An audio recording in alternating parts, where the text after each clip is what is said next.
너를 보면 가슴이 왜 이리 뛰는 것이냐? 이것은 폭군의 독백입니다. 폭군의 셰프 5화에서는 대령 숙수 연지영에게 빠져드는 왕 이연의 모습이 부각되는 회차였습니다. 술김에 연지영에게 입을 맞추고도 기억하지 못한 왕 이연. 연지영은 분노로 북어를 두들겨 가루로 만들며 다크서클 길게 얼굴이 반쪽되고 왕 이연과 연지영 두 사람 사이엔 연지영의 매서운 눈빛과 환하고 서늘한 말투와 기류가 흐릅니다. 왠지 모르게 지영의 눈치를 보는 이연. 눈치 보는 자신을 어이없어하고 하지만 결국 진실을 알게 된 이연은 혼란에 빠집니다. 배가 고파 네가 떠오른 것인지 네가 떠올라 배가 고픈 것인지 스스로조차 답하지 못하는 마음에 당황하고 곤란해하던 이연은 연지영 그녀의 마음을 풀어주려고 궁리하고 애씁니다. 마침내 꺼낸 건 선물. 온실 같은 장원서의 문을 열어 젖히자 향긋한 채소와 신선한 과일, 아름다운 꽃들이 눈앞에 펼쳐집니다. 연지영은 눈을 크게 뜨고 놀라 소리칩니다. 와, 그곳에서 지영은 고추를 발견합니다. 빨간 고추, 푸른 고추, 이건 정말 횡재였어요. 선물이다. 먼저 술김에 했던 일을 사과하는 뜻에서. 이게 다 저를 위해? 연지영은 밝게 웃습니다. 그렇게 좋은 것이냐? 그럼 이건 어떠냐? 네가 그토록 찾던 가방이 그때 이연이 불쑥 내미는 지영의 가방.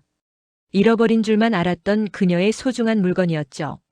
순간 연지영은 너무 기뻐서 왕의 팔을 마구 때리고 목을 끌어안으며 기뻐 소리칩니다.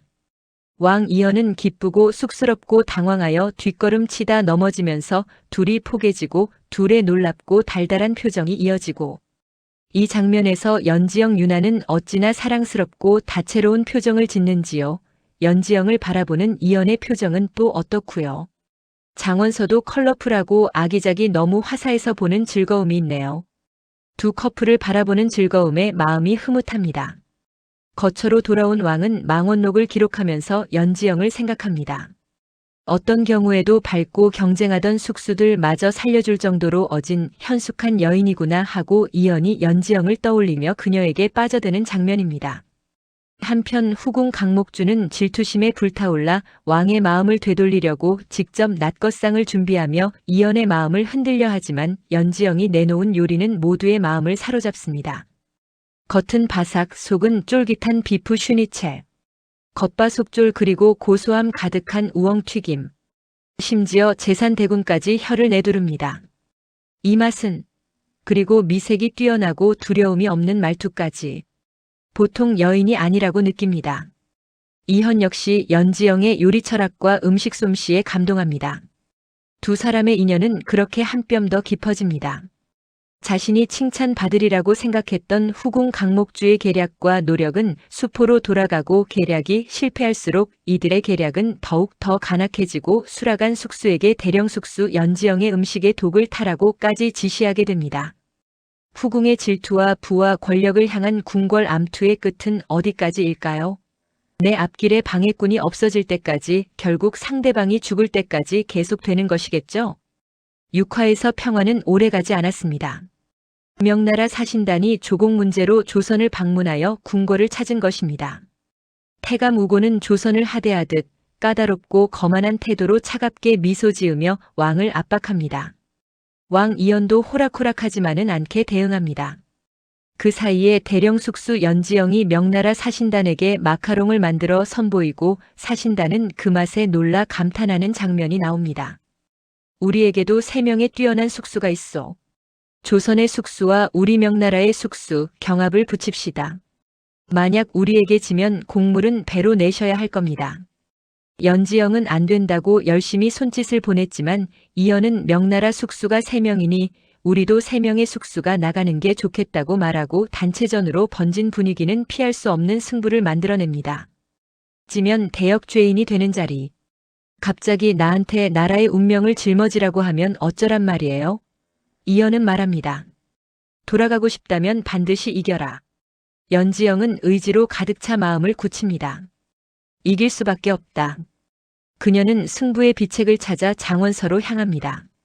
그곳엔 비장의 재료 고추가 있었습니다.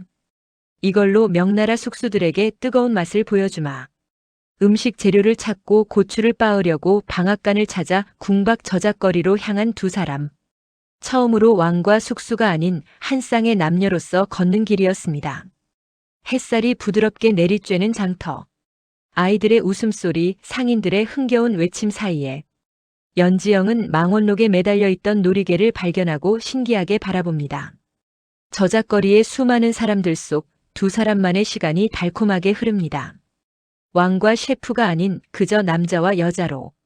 연지영이 방앗간에 있는 사이에 왕 이연은 지영에게 줄 옷감이며 장신구들을 한아름 사들고 돌아오고 그 사이 지영은 이연에게 줄 아이리스 붓꽃을 한 다발 꺾어옵니다. 심신 안정에 좋다면서 이연은 망원록에 달려있던 놀이개도 연지영에게 선물로 줍니다. 지영에게 받은 붓꽃 다발은 화병에 꽂아두고 바라봅니다. 시들었던 꽃이 싱싱하게 살아나고 이는 이들의 사랑이 화사하게 피어날 것을 암시하는 듯합니다. 그러나 달콤한 순간도 잠시. 궁궐로 돌아온 연지영. 자리를 비운 사이에 명나라 숙수 아비수가 수라간을 장악하고 엉망으로 만들며 숙수들의 사기를 땅바닥으로 떨어뜨리고 그녀의 기세는 거칠었습니다. 하지만 연지영은 흔들리지 않았고 그녀의 눈빛은 오히려 더 강렬하게 타올라 수라간 숙수들과 나인들을 독려하며 파이팅을 외칩니다. 마치 신나는 수라간의 노래를 부르듯이. 기대해라. 너희에게 진짜 맛을 보여줄 테니까. 마침내 요리 경합의 세 가지 주제가 발표되고 조선과 명나라의 자존심을 건 불꽃 튀는 대결이 시작됩니다. 조선과 명나라 숙수들이 대결할 요리 시제는 첫째 세상에 없는 고기 요리, 둘째 양국의 요리를 서로 바꿔서 하기, 셋째 인삼이 든 탕요리로 결정되었습니다. 아마도 세 번째 대결 인삼이 든 탕요리에서 결정적 승부가 나지 않을까 생각되는데요. 얼핏 생각나는 건 인삼 든 삼계탕인데 삼계탕과 압력솥의 조합이라 얼마나 대단한 요리를 해낼지 연지영의 킥, 연지영의 비책이 기대됩니다. 그렇다면 다가올 7화에서는 어떤 이야기가 펼쳐질까요? 연지영은 요리에 필요한 압력솥을 설계하고 만들고자 합니다. 앞으로 치러질 요리 경연에서 킥이 될 압력솥을 만들어줄 장영실의 후손을 찾아 험한 시골길을 걸어서 가는 이현은 점점 지쳐갑니다. 허약한 몸 때문에 걷는 것조차 힘들어하며 일행에게 짐이 되고 맙니다.